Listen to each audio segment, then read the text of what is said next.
Okay, welcome again, everybody. We have over 50 attendees online at present. So just in terms of a warm welcome from the cold and wet of Leeds, I'll suggest we make a start here on our AFRICAP and Future Climate for Africa webinar, which today will look at the issues surrounding Malawi's climate and hydrological futures. So really looking at how water resources can be shared across Malawi and how the use of climate and weather information can help build a more climate resilient Malawi. So a big warm welcome to all the colleagues across the world joining, especially obviously those in Malawi, as you start on the adventure of your 57th year as a country and with a new president as well after yesterday. And some very exciting announcements as well from the World Bank in terms of support around water resource management across the catchments of Malawi. What we want to cover today is really look forward with you as to the next 40 plus years, part of the scoping that we're doing as a project in terms of helping the National Planning Commission look towards developing a Vision 2063 for Malawi, and just think how the climate will change and what that means for water resource flows across the country and also the wider Lake Malawi and Shire River Basin catchment, so the connections across to Tanzania and Mozambique in particular. So today you will hear from myself, Andy Dougill, as chair, but also two colleagues from the University of Leeds, Emmanuel Lakoya and Neha Mittal, AJ Bahav, formerly of Leeds, now of Newcastle University, and then to wrap up, David Mkwambisi from Malawi University of Science and Technology. You can see on there the website for the main project AFRICAP, which this draws from. I'll mention the Future Climate for Africa project in a minute. So in terms of AFRICAP, just very quickly as an overview, the aim of the AFRICAP project is to contribute towards developing sustainable pathways of agriculture and food system transformation for meeting the SDGs and working across 4 countries in Southern and East Africa, so Malawi together with your neighbours Zambia and Tanzania, and also South Africa. To do this, we've got a range of expertise across the team. Some of the pictures here highlight events that we won't talk about in detail today, but you can contact me or the Leeds office for further information. We've been doing visioning exercises with the National Planning Commission. We're doing work with them and with others in terms of an impact assessment framework task force we've set up, looking at changes in different crop yields under different climate projections. So this is under the current sort of business as usual, as it were, IPC projection, and looking at what maize yields would be in 2050. And you can see for much of the country a 20% reduction as a result of changes in key climate parameters. So you can contact us for more information on that work. And similarly for field work, which we're undertaking in Balaka and in Kota Kota, so in the south and central regions, looking at a range of issues, plant scientists, soil scientists, social scientists, food safety scientists, all working together. That was a picture from Chitedzi and colleagues at DARS who we're working with on that. But today we're going to focus on outputs from a Future Climate for Africa project called UMFULA, which has worked in Malawi and Tanzania in particular. And I'd highlight that on the UMFULA website listed there, you can find further information through a end of project brief that we've produced back in February this year, entitled the same as today's talk, which is how can we improve the use of information for climate resilient Malawi. So that's a 6-page summary of key findings from the project. What we've tried to do is collate the latest insights from UK Met Office and different IPC projections of what the future climate for Malawi will look like. That's a map of temperature change, showing that in a 2-degree warmed world, Malawi might actually be 4 degrees warmer across the whole country. And yet the pie chart shows that different models don't agree as to whether Malawi will be wetter or drier. About a third suggesting wetter, a third drier, and about 40% actually showing no change in annual rainfall figures. When we look back as well as looking forward, we see a similar sort of trend. We can see Malawi's warmed by about 1 degree over the last 60 years or so of records. But when we look forward, the different lines here are different model projections from 34 different CMIP5 models that IPCC use. The mean projection is for a rise of around that 4-degree level to around 27 degrees by the end of the century. So there's a clear trend in most of the models of warming across the country. There is much less of a clear trend in terms of rainfall, which is the figure at the bottom. Finally, on just the collation of the climate scenarios, I just highlight that what we have seen is not just the change in the means, but we're looking at changes in key variables. So we started the project looking at things like the number of days above 30 degrees and seeing that they would increase in most models. The number of rainy days would decrease, but the amount on those days would increase. We'll come back later and talk about how our work has looked at these metrics separately for the T sector. So that work has advanced as we've gone through. But now, to start with, we're going to look at the major work in terms of looking at the future hydrology of the whole catchment, which has been led by AJ Bahar, who's going to be our first main speaker today. Just to stress, in terms of my facilitation and question and answers, please all use the Q&A button on the chat bar. You should have that at the bottom in your Zoom.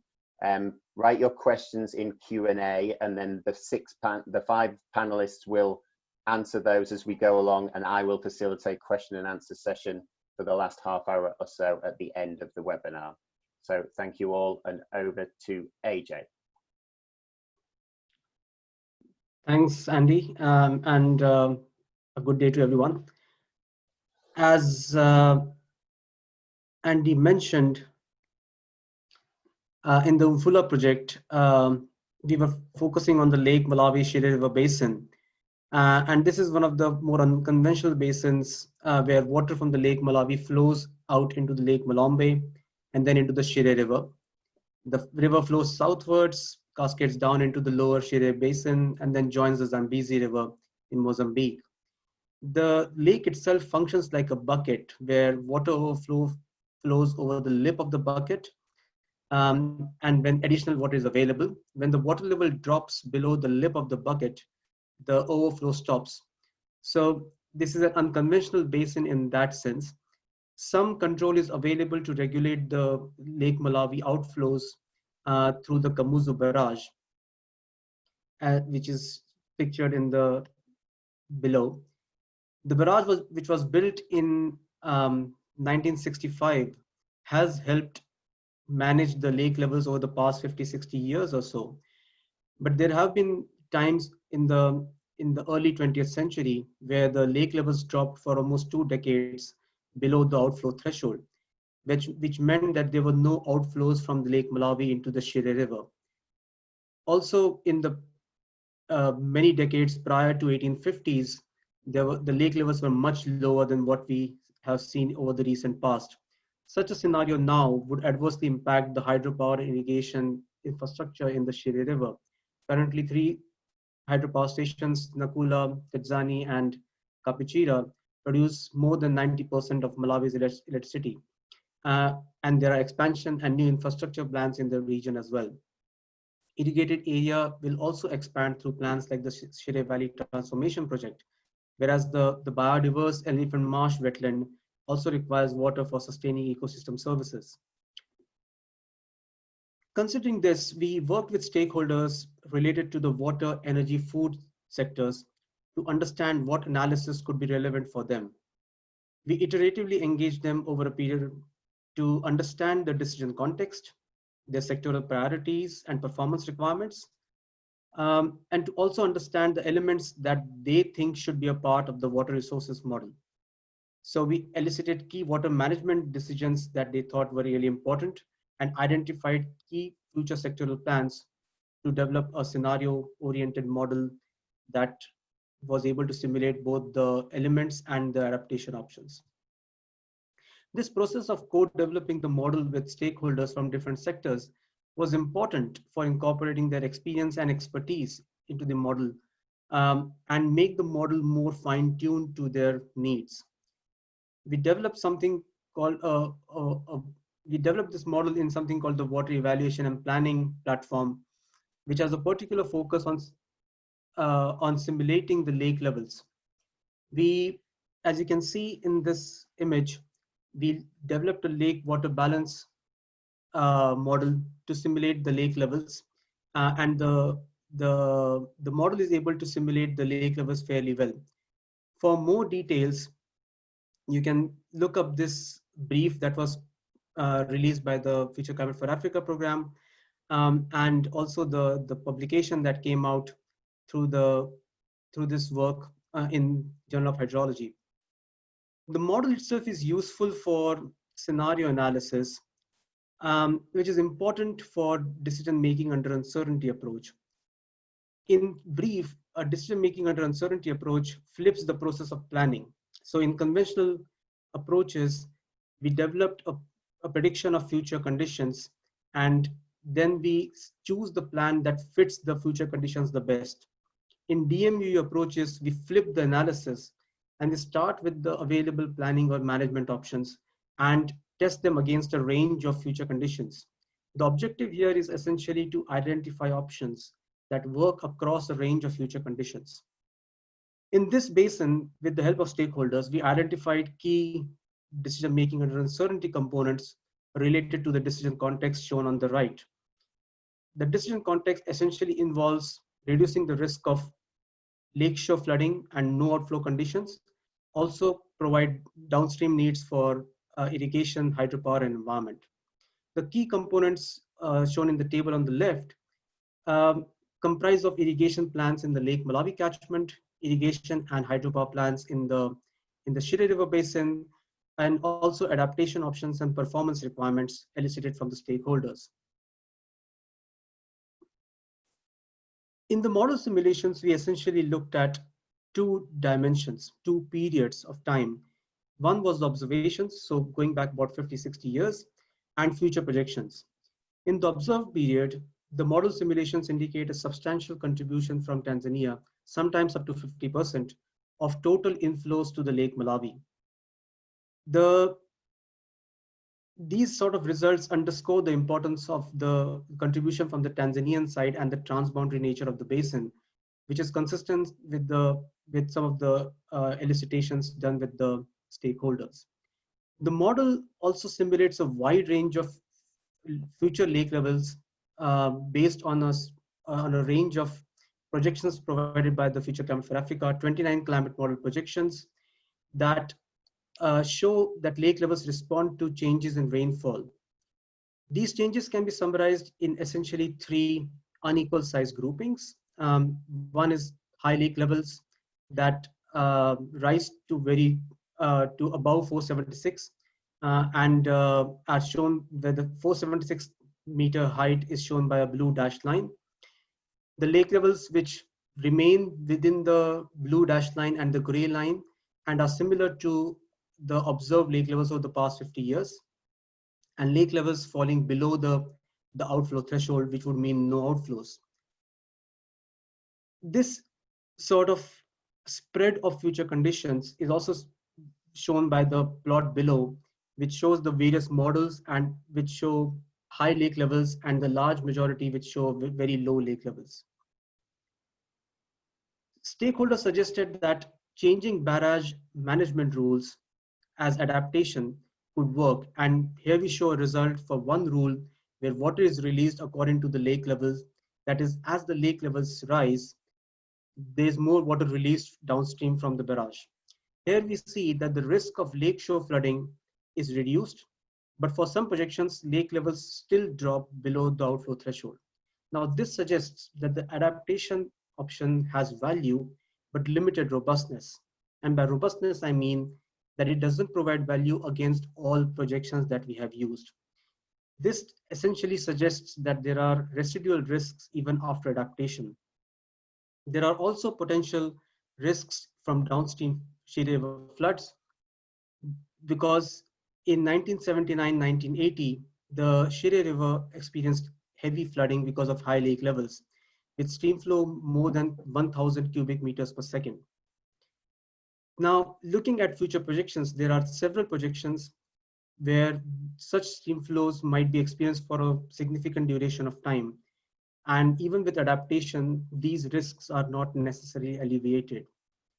Similarly, for the hydropower, we show that in here the black line actually shows the future Shiri River hydropower capacity based on plans that we have shown before, that existing hydropower and future hydropower plans.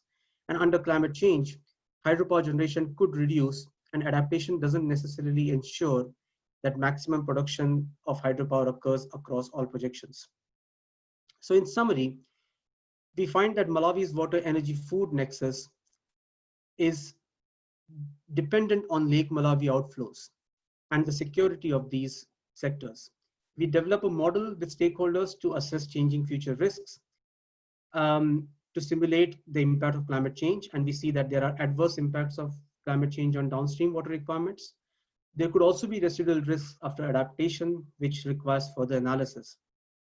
We find overall that planners need to account for uncertainty in future changes and to address the changing risks of infrastructural plans and sustain the nexus sectors over the long term.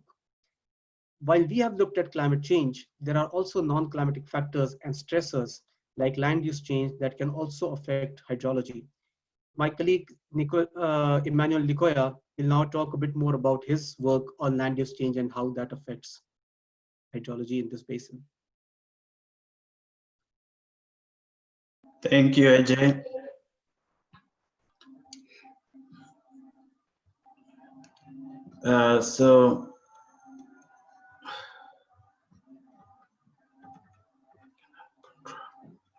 Thank you, Ajay. So one of the pieces of work that we did under the UMFULA project was to look at the attribution of extreme events to climate change in the context of changing land use and cover in the Shiri River Basin.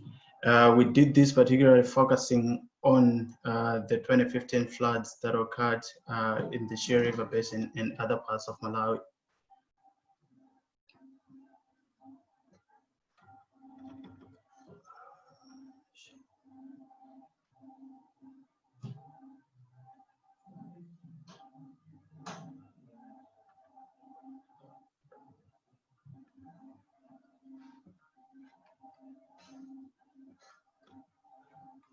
I'm just trying to get the controls of my presentation, so apologies for that slight delay.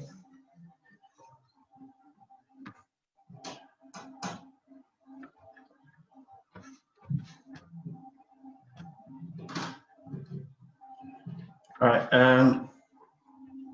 So as I was saying, one of the pieces of work that we did was to look at the attribution of extreme events in the context of changing land use and cover. As AJ has earlier alluded to, that there are other equally important factors that affect hydrological processes more than just climate change. So the 2015 floods were reported as one of the worst on records by the Department of Disaster Management in Malawi. And they were largely associated with torrential rain that was sustained for a number of days across the country.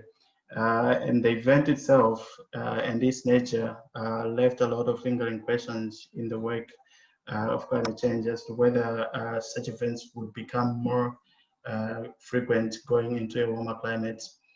But despite those conversations, or indeed policy influences in as far as climate change is concerned, there is not really our understanding of the association between climate change and extreme events is quite limited. Also for hydrological events such as floods, which are influenced by a number of other factors as well. Particularly,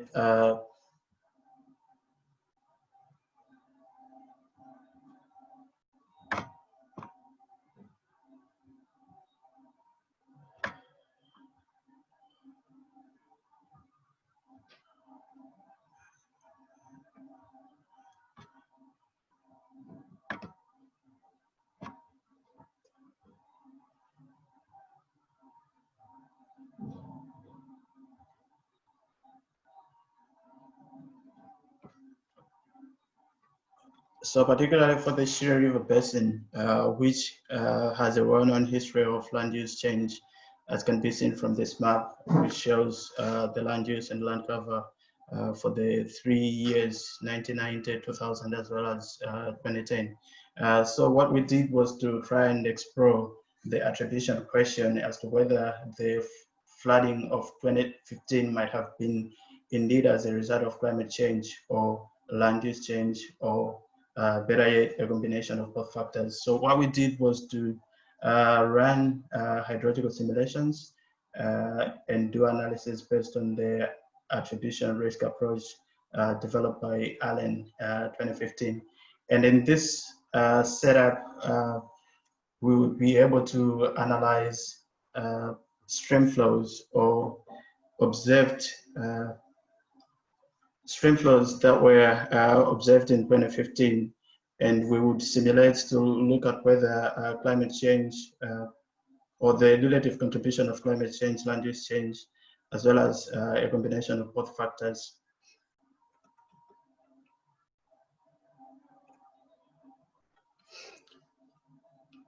And our analysis was limited to, or was designed to look at 3 different time periods. So we analyzed the 1-day peak flows, the 10-day peak flows, and the 30-day peak flows. In terms of the 1-day peak flows, we found that climate change actually reduced the peak flows that are associated with specific return periods, while land use change increased the peak flows that are associated with specific return periods. And the combination of both factors would lead to a decline, or would reduce the peak flows that are associated with particular return periods. And this decline is particularly because the influence of climate change in reducing the peak flows associated by return periods is much stronger as compared to the influence of land use change in influencing the increase in peak flows. For 10-day maximum flows, we found that climate change actually had a very high impact in influencing or increasing the peak flows that are associated with particularly return periods. Land use and land cover change also influenced or increased the peak flows associated with particular return periods, but the influence of climate change was much higher as compared to that of land use and land cover change. The result of which was that if you combine both climate change and land use and land cover change, you'd get a more amplified risk, or you'd get more peak flows that are associated with specific return flows. The same was also the case for 30-day maximum flow return periods, in which case we found that climate change and land use change both led to an increase in the peak flows that are associated with particular return periods. The combined effect of both meant that you would have a more magnified,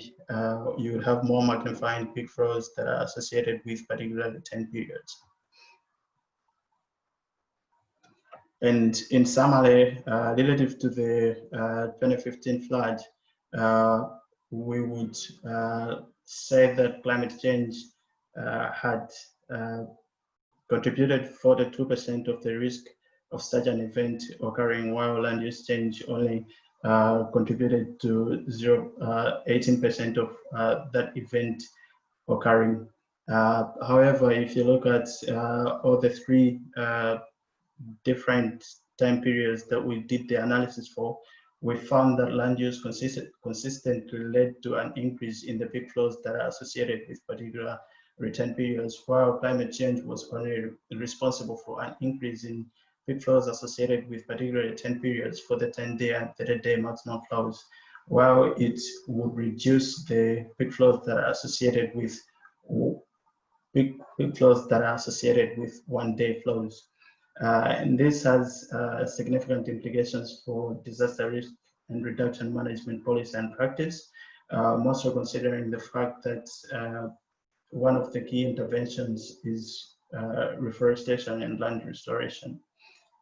This also has implications for flood forecasting and early warning systems, as well as land restoration as a means for disaster risk reduction. It also has implications for climate insurance and loss and damage assessments, where one of the key questions is trying to understand the risk of climate change in the context of other equally important risk factors such as land use and land change. So the question is always as to what extent can you attribute the risk of an event occurring to climate change when you have a background of other risk factors such as land use and land cover change. Just to give an overview of the future work that we thought we could build on this. So apart from floods, another important class of extreme events is droughts, more so for Malawi, where droughts significantly reduce yield, and that has sort of triggered a transformation from relying more on rain-fed agricultural systems to transform them to become more irrigation focused. However, as we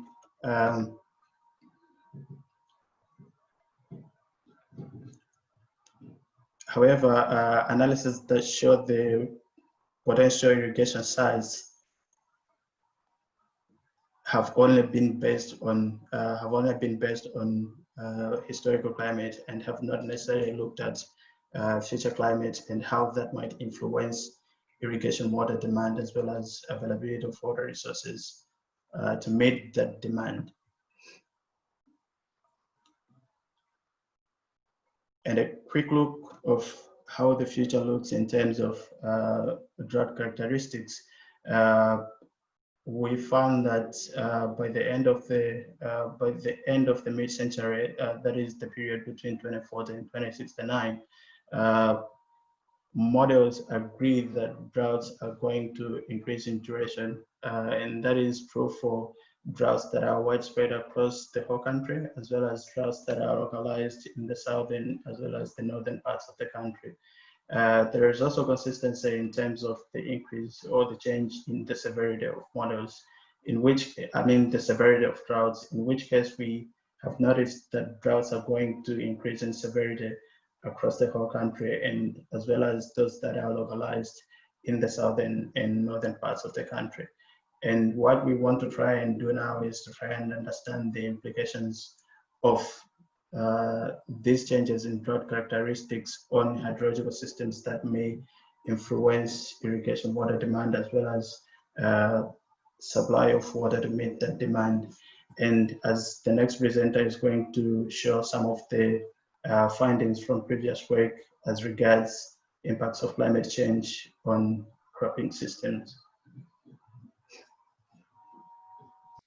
Thanks, Emmanuel.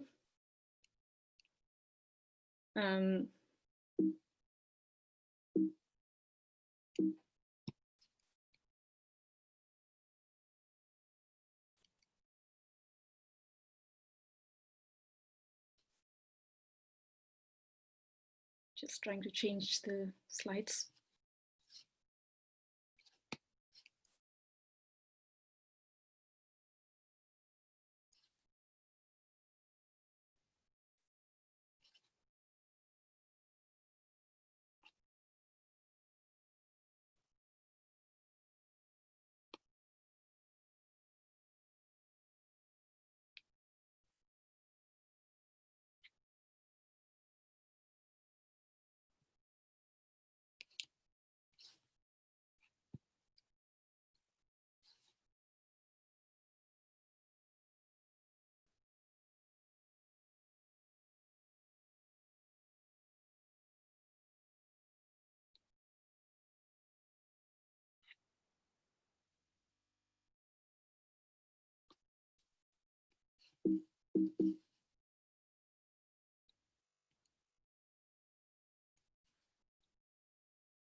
Probably it's easier if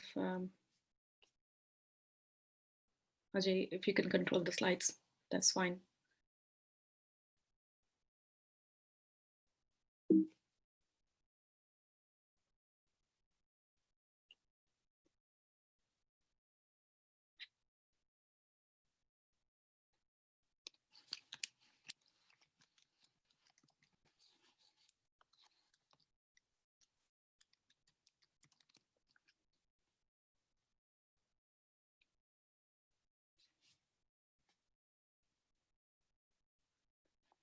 Thanks, Ajay. The catchment, land use, land cover, and hydrology, as discussed by Emmanuel, are also very important for various tea supply chains in the region. The tea growers and buyers are interested in understanding how climate change could affect tea production and what adaptation decisions they could take to sustain tea production, which is important for supporting livelihoods in the region. Malawi is the second biggest producer of tea in Africa after Kenya. It contributes to 7% of Malawi's GDP and 10% to its export earnings. The majority of tea is produced by large commercial estates, but there are around 9,000 smallholder farmers whose livelihoods depends on tea production in Malawi. Tea is often grown at relatively high altitudes because crop thrives well in cooler and more humid climate conditions, which means that it often grows in specific regions across the world. For example, in southern Malawi, as you can see in this picture on the left, tea grows in very different climatologically and orographically unique conditions. On the left is Cholo, which is a plateau where tea grows at an elevation of around 1100 meters, whereas on the right, Mulanje, where tea grows on the foothills of Mount Mulanje at an elevation of around 600 meters.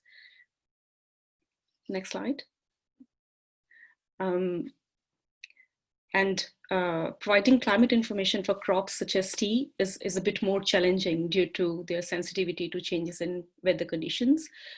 This picture on the bottom right is from Mulanje, where temperature of more than 40 degrees Celsius for 10 days led to scorching of leaves, which affected the yield. These temperature conditions were way above the heat stress threshold of 35 degrees Celsius for Malawian tea. Also, the economic life cycle of a tea bush is around 80 to 100 years. So it takes around 8 years for the tea bush to become productive, after which it remains productive for several decades. So the tea planted today should be able to provide value to the tea growers up till the end of 21st century. An important component of, next slide, please. An important component of developing future climate information for the tea sector was understanding the needs of stakeholders. To build trust, we iteratively engaged tea sector stakeholders across the supply chain. Stakeholders included commercial tea estates, smallholder farmers, tea research institutes in Malawi, UK-based buyers, and certification companies. This helped us add value to existing climate information and use the feedback from the stakeholders in the analysis. Some of the feedback included various decision timescales, for example, seasonal timescales, crop-specific metrics and thresholds, and location-specific changes they were interested in. So the trust building helped us gather weather observational data from the tea estates to address stakeholders' needs for location-specific information. We developed a methodology to combine observations, future climate projections from 29 CIMI-5 climate models, and state-of-the-art high-resolution climate simulation developed by the UK Met Office called CP4Africa. As you can see in the figure on the right, the resolution of different data sets is completely different. CIMI-5 was available in bias-corrected format at 50 by 50 kilometer resolution. CP4 is available for around 4 by 4 kilometer resolution. And then we have observation. So we used novel methodology that helps us to synthesize these three different data sets into location-specific long-term projections. A key element in the development and communication of climate information is the communication of uncertainty in the future projections. So multiple rounds of feedback from stakeholders helped us tailor communication of uncertainty along with the visualizations preferred by the stakeholders. So here are two examples of future projections of identified climate metrics for 40 estates across Mulanje and Cholo. On the left is a plot of total number of days in sequence of 5 or more consecutive days when the daily maximum temperatures are above 35 degrees Celsius, which leads to heat stress for tea leaves, resulting in reduced yield. The black dot shows the current climate, the observations, and the colored dashed line shows the mid-century projections, and the bold gray line shows the end of the century projections. So the uncertainties in the magnitude of change in heat wave frequency are substantial, ranging from the possibility of small increase at some stations to the likelihood of others of increase in more than 50 heat wave days per year during 2050s, which is approximately 5 times that of current climate. For example, in Boulange, which is at lower altitude, the projections show larger increase there in hot day incidences compared to Cholo. Similarly, in the plot on the right, it shows the maximum number of consecutive days when the rainfall is more than 1 mm.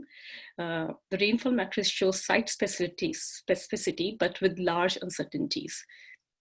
Such site-specific information could be useful for stakeholders to identify adaptation options which can address the changing risks due to climate change.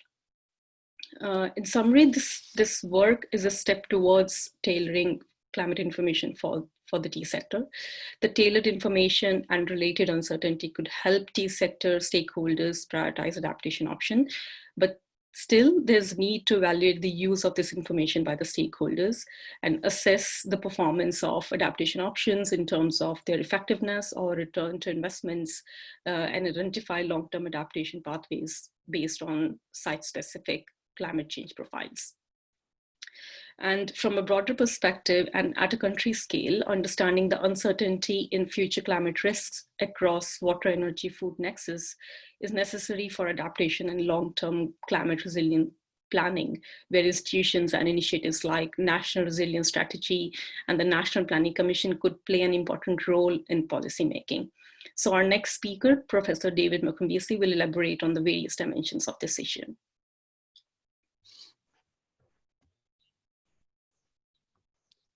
Hi, everyone. So welcome to the webinar. I'm calling from Malawi. Rita, I just want to summarize. You are able to hear me? Yes. Thank you. I'll just like to summarize the presentations by the 3 presenters because of the time. One key issue that we've noted through these presentations is the key role that Lake Malawi has on the economy of the country. And we've also noted that through this research, the lake is affected by either land use change, by usage of water. Now there's even a demand to provide the drinking water in the urban areas. So these findings are really critical for us here in the country, but also for several critical decision makers. The other thing that we've noted within these interventions is the generation of the future data, whether in terms of water or in terms of climate. Because this future data is quite important, especially for making decisions, both in the short term as well as in the long term. You've heard that Lower Shire, where the Shire River goes, is a very important landscape or catchment for both the rural communities as well as the whole country in terms of energy. So definitely using scientific backed information is very important for not only commercial entities, but also for people on the ground. And this research is also supporting the government of Malawi to understand what type of investments have to be done, whether it's to do with irrigation, or whether to protect wildlife, or even whether to generate energy. So it has definitely contributed a lot to our interventions.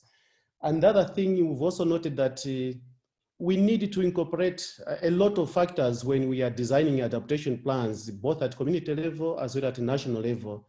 So for example, issues of water, issues of energy, issues of irrigation have to be considered not only for today, but looking at what will happen in future. We've also noted how this research has supported commercial farmers, especially in the tea sector, because the information was readily available for specific estates. And then farmers were able to make decisions on what type to invest, even what type of future tea clones to plant because of the information. We also realized that even the tea researchers, the tea breeders, have used this information to now expand the scope of their work to make sure that they're breeding clones that are literally going to adapt to the future climate change.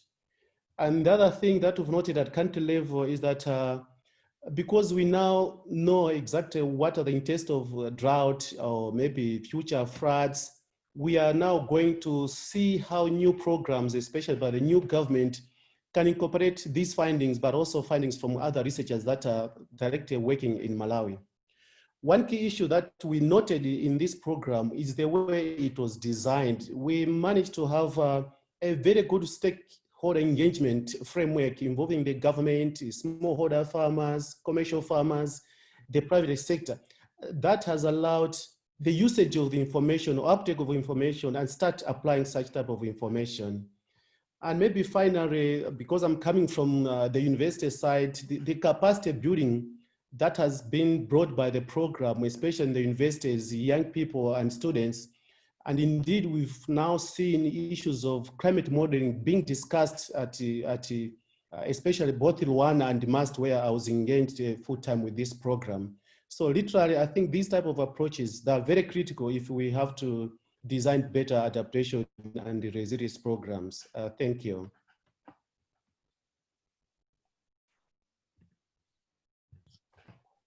Thank you very much, David. Let me just start my video so that I can coordinate the questions. There we go.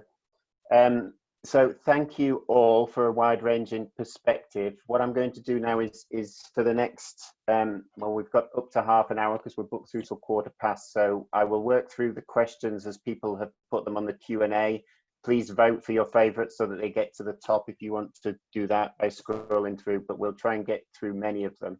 Some of the key issues I mentioned are cross-sectoral, and obviously water's only one element. So maybe with David as well, we'll make final comments about how this can feed into cross-sectoral bodies around disaster management, like the National Resilience Strategy from DODMA and from the national work of the National Planning Commission. But maybe just to start with, I'll go to the question that's at the top of the open questions list, which is from Tukolisi Kachola.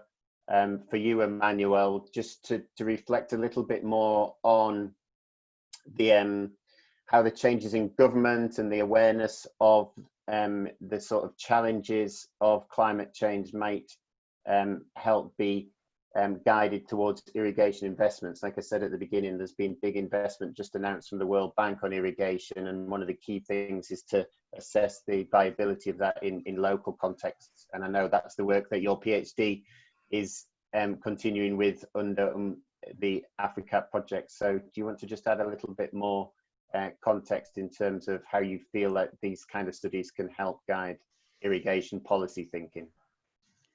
Yeah, so I think this kind of studies sort of generate evidence both for the present in as far as providing justifications and appraisals for irrigation investments are concerned, but also they help in planning the investments as well as coming up with proper designs that are responsive to possible and plausible futures in as far as climate change is concerned.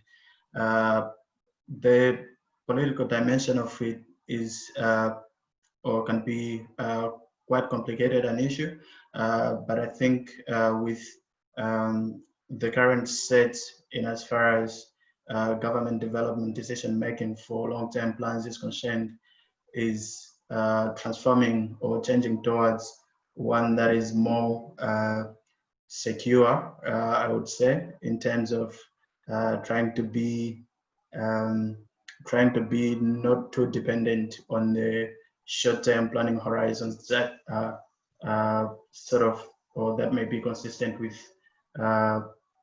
current government planning that is largely politically influenced, but the coming in with the National Planning Commission, for example, and developing long-term plans that are consistent with the Malawi Growth and Development Strategy, as well as the Agenda 2063. This might bring in that dimension in terms of safeguarding such decisions and investments. And the fact that we are now moving towards making more long-term decisions, bringing in this element of future climates and future climate projections and their impacts on irrigation investments is concerned, makes more sense and brings in a further dimension of appraising such investments and making them more secure and climate smart. Smashing. Thokozile, I don't know, I think you may be unmuted. Is there anything you want to add from your question? See if it works. And sorry, if they'd like to respond, if you can just raise your hand so that I can unmute you.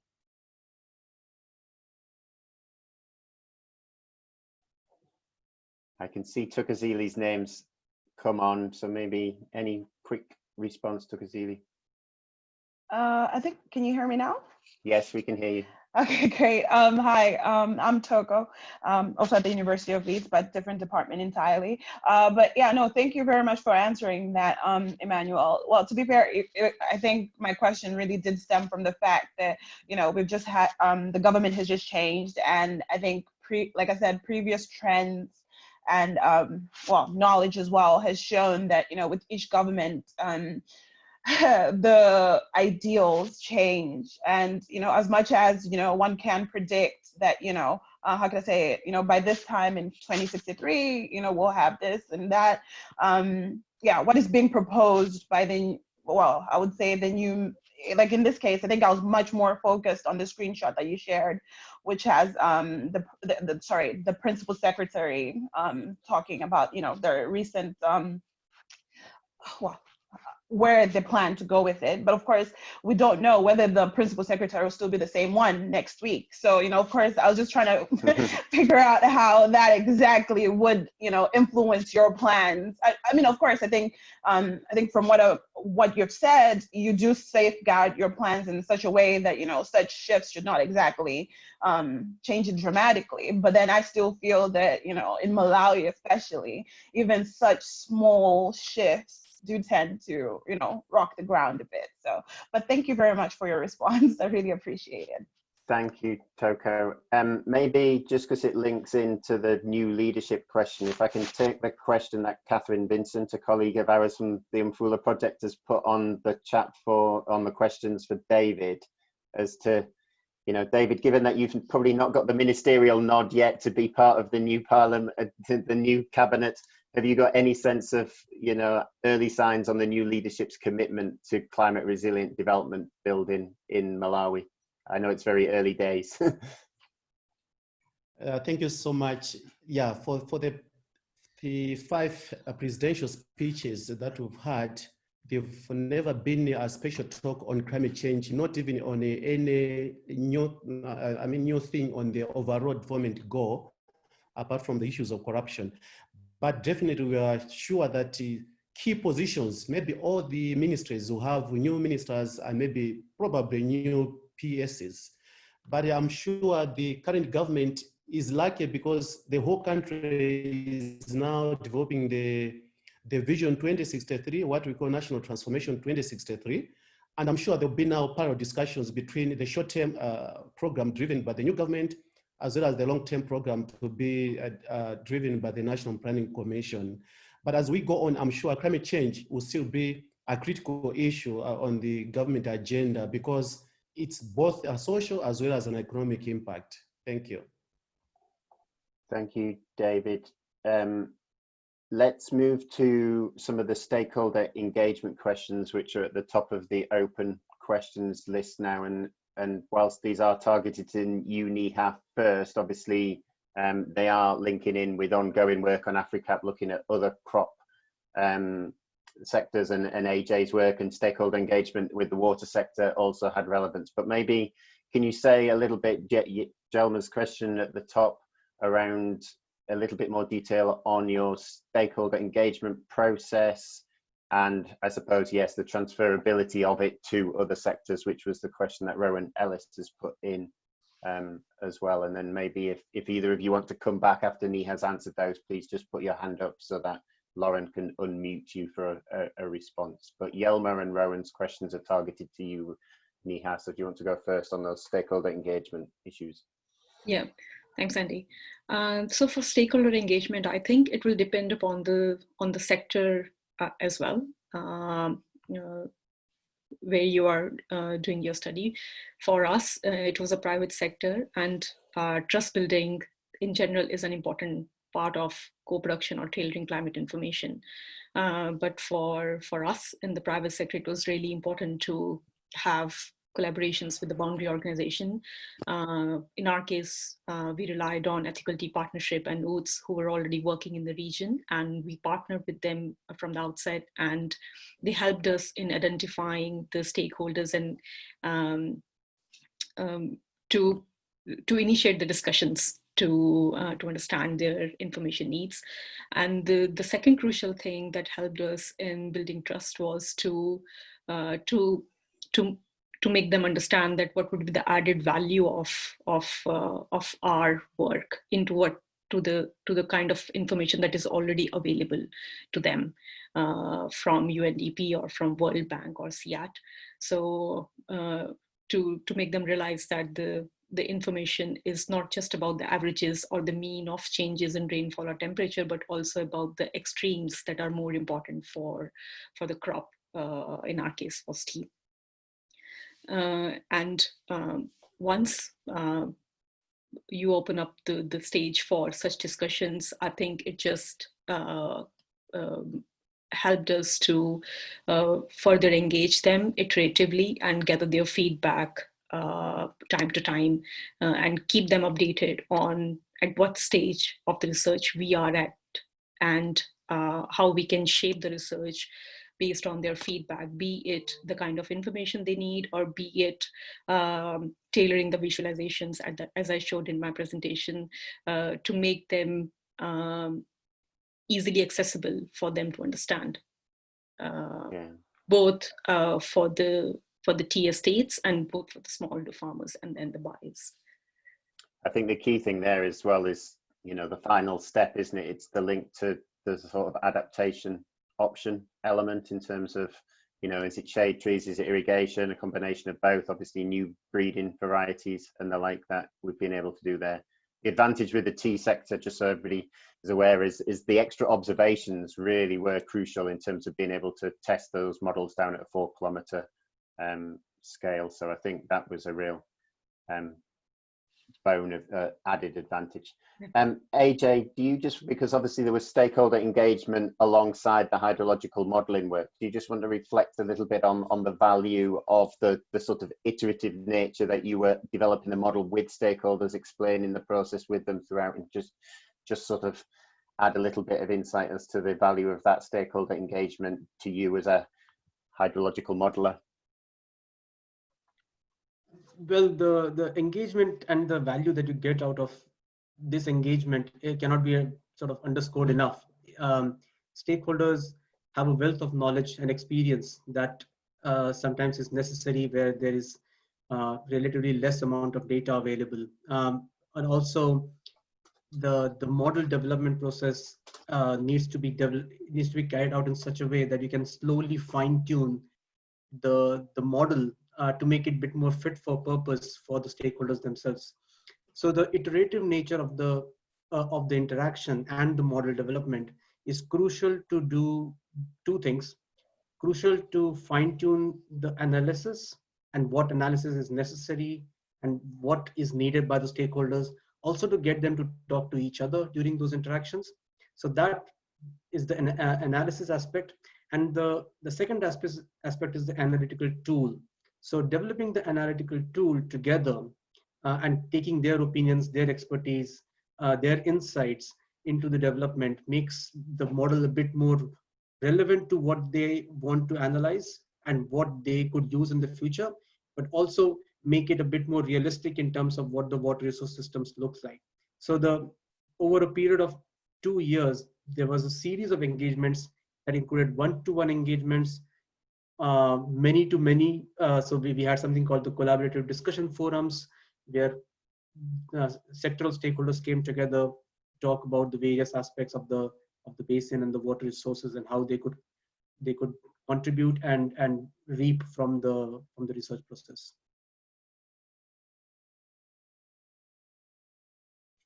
Thank you AJ, I was just looking back at, do you want to say something quickly? There was the other question. I know you've typed something in the answered section around the amount of rainfall that falls directly on the lake compared to in the catchments, because that's a very interesting point, that in other African lakes, and Lake Victoria in particular, there's a very, very high percentage of the inflow actually comes from rainfall directly on the lake.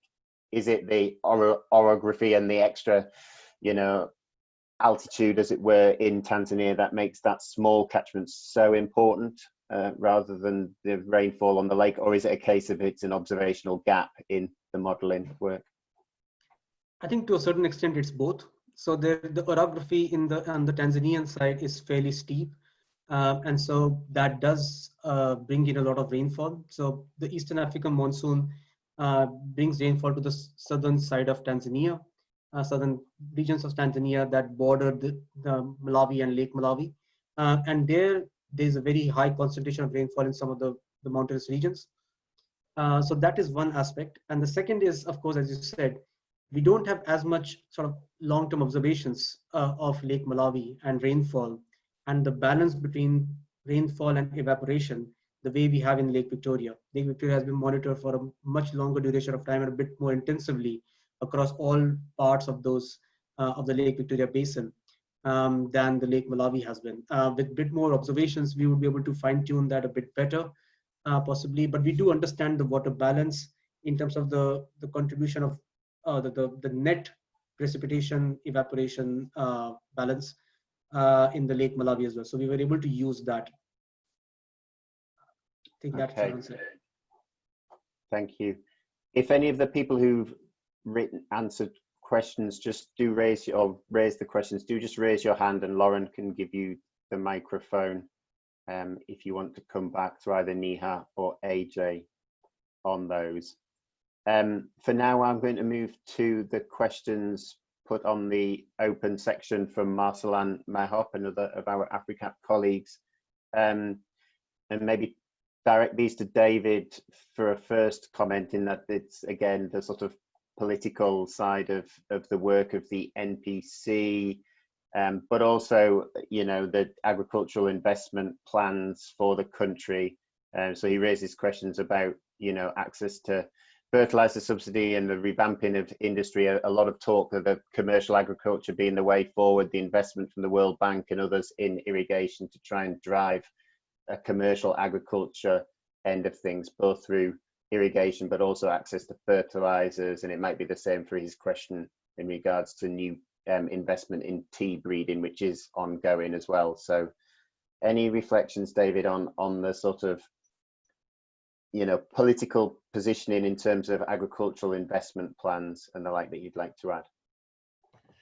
Thank you. Yes, the National Planning Commission is now supporting series of studies to support their decisions making. So one of the studies that leading now is to assess why there has never been industrialization after 1994. This is when the government of Malawi brought in the Public-Private Commission. So I'm one of the team members reviewing that. What they really want to do is to make sure that industrialization is one of the key issues on the government agenda, and agriculture is the first priority sector that to support industrialization. We've identified so many weaknesses in the agricultural sector, so many weaknesses in terms of supportive environment. So yes, national planning will do that. In terms of the fertilizer issue, this is a political issue. It has been supported by the new government, and I'm sure in the next few years, a lot of subsidies will come, not only for food security interventions, but also for commercial interventions. There was another question where somebody wanted to find out whether the smallholder farmers on the ground are able to link climate change issues as well as to the politics of climate change. I could respond this based on personal experience. Farmers here in Malawi, they know exactly what climate change issues are brought on the ground. They can tell you exactly what the situation was years ago and maybe even the situation to come. But the climate change politics, especially the way they are handled at the COP, they don't translate literally to answer those challenges that farmers are facing, because they're like upstream type of interventions. And this is also maybe there's a need for country level institutions, especially ministries responsible for climate change, to start crafting these global climate change politics issues and lead them to address smallholder farmers. In terms of breeding programs, yes, we have breeding programs. Even at T Research Foundation, they are now working on new strains. Inchitedze with the CGIR centers, they have produced some sorghum and millet drought resistant. But as we indicated, most of these programs, they are not fully funded in the national projects. So they're like more or less driven by other programs.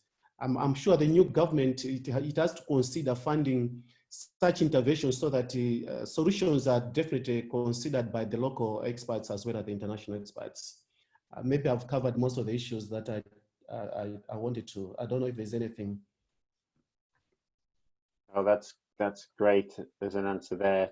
Lauren can just let me know if somebody wants to come back on those. What I've noted is there is a couple of questions that are stuck in the chat rather than the question and answer. One of them from Anina Trifina Mangali, who I suspect is in Mozambique and is interested to know a little bit more about the sharing of water resource strategies between Malawi and Mozambique. I mean, we focused on the Tanzania case because of the fact it's 40 to 50% of annual inflow to the lake, but definitely for the example that Emmanuel talked about in terms of the lower Shire, the linkages in both land use and water resource planning side with Mozambique is critical. So I don't know, because you did your flooding study was looking at the Ruo as a sort of cross-boundary or shared boundary between the two. Do you want to go first on those issues between Malawi and Mozambique, and then maybe AJ, you can come in as well, just in terms of the water resource planning for the wider Zambezi basin and looking at where this plays in downstream into Mozambique. Yeah, just for reflecting on the extreme event attribution study, indeed I looked at the Ruo River Basin, which is on the boundary between Malawi and Zambia, so it is transboundary, and some of the land use changes that have occurred on the Mozambican side, and they have an influence on the risk of flooding on the Malawian side, just as much as changes that have occurred on the Malawian side have an impact on the risk of flooding on the Mozambican side. And given the fact that the water that flows into the Ruo goes into the Shire River and then back into Mozambique via the Zambezi River, indeed, there is need for cross-boundary planning as well as strategies in as far as not only water resources management is concerned, but management of the risk of disasters that are related to changes in land use in basins that are transboundary is concerned. So maybe just to let AJ talk more on the water resources management side. So the Lake Malawi-Shire River Basin is the last sort of major contributing basin to the Zambezi River, and that makes the Shire fairly important from a larger Zambezi River Basin perspective. If you look at the documents that are being developed by the Zambezi River Commission, ZAMCOM, at the moment there are informal, not informal, but formal ratifications of processes to follow environmental flow requirements across the basin, and so on and so forth between the different riparian countries. But there is no, at the moment, formal requirement from the Mozambican side in terms of the actual flows that come from the Shire River. And that could be because there is no major infrastructure downstream of the confluence point between the Shire and the Zambezi. Much of the infrastructure lies upstream on the Zambezi, like the two hydropower dams and so on. So there could be issues in terms of environmental flow requirements as we go into the future, as land use changes across the different countries, as the rainfall patterns could change under climate change. So these two stressors could in sort of cumulatively bring about changes in the hydrology that could eventually require some sort of water resources management principles being laid down by the two countries and the riparian countries in general to make sure that there is consistency in what flows downstream from the Shire and into the Zambezi, and what is contributed by the Zambezi downstream of the hydropower stations as well. So there needs to be a bit more that will probably happen as time goes by. Thank you both.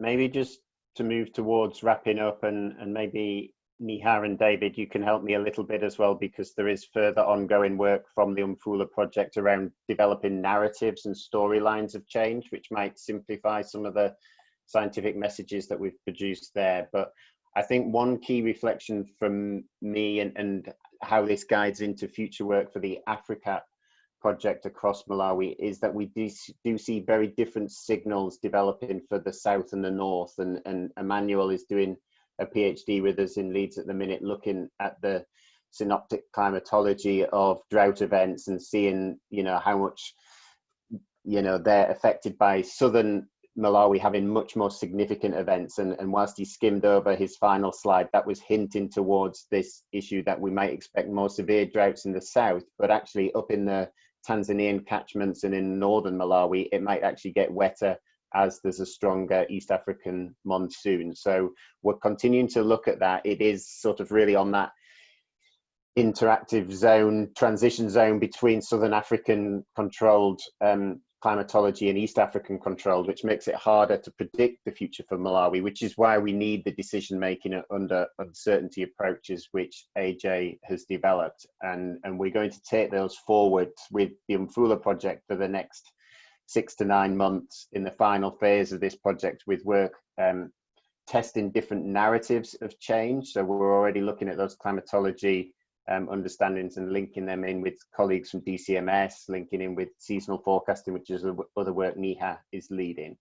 So any of you wanting further information, please do get in touch with us. Our contact details are on the AFRICAP and UMFULA websites. But maybe Niha first, and then David as a final voice from Malawi itself, just in terms of next steps that we have planned for the UMFULA work. Do you just want to explain your own sort of thinking there, Niha, because you will lead some of the sort of narratives type work. You're muted, Niha.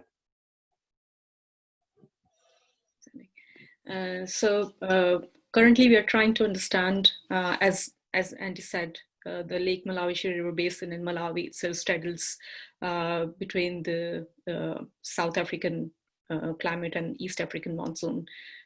So we are trying to understand the various climatic processes that affects the precipitation in the Lake Malawi-Shire River Basin.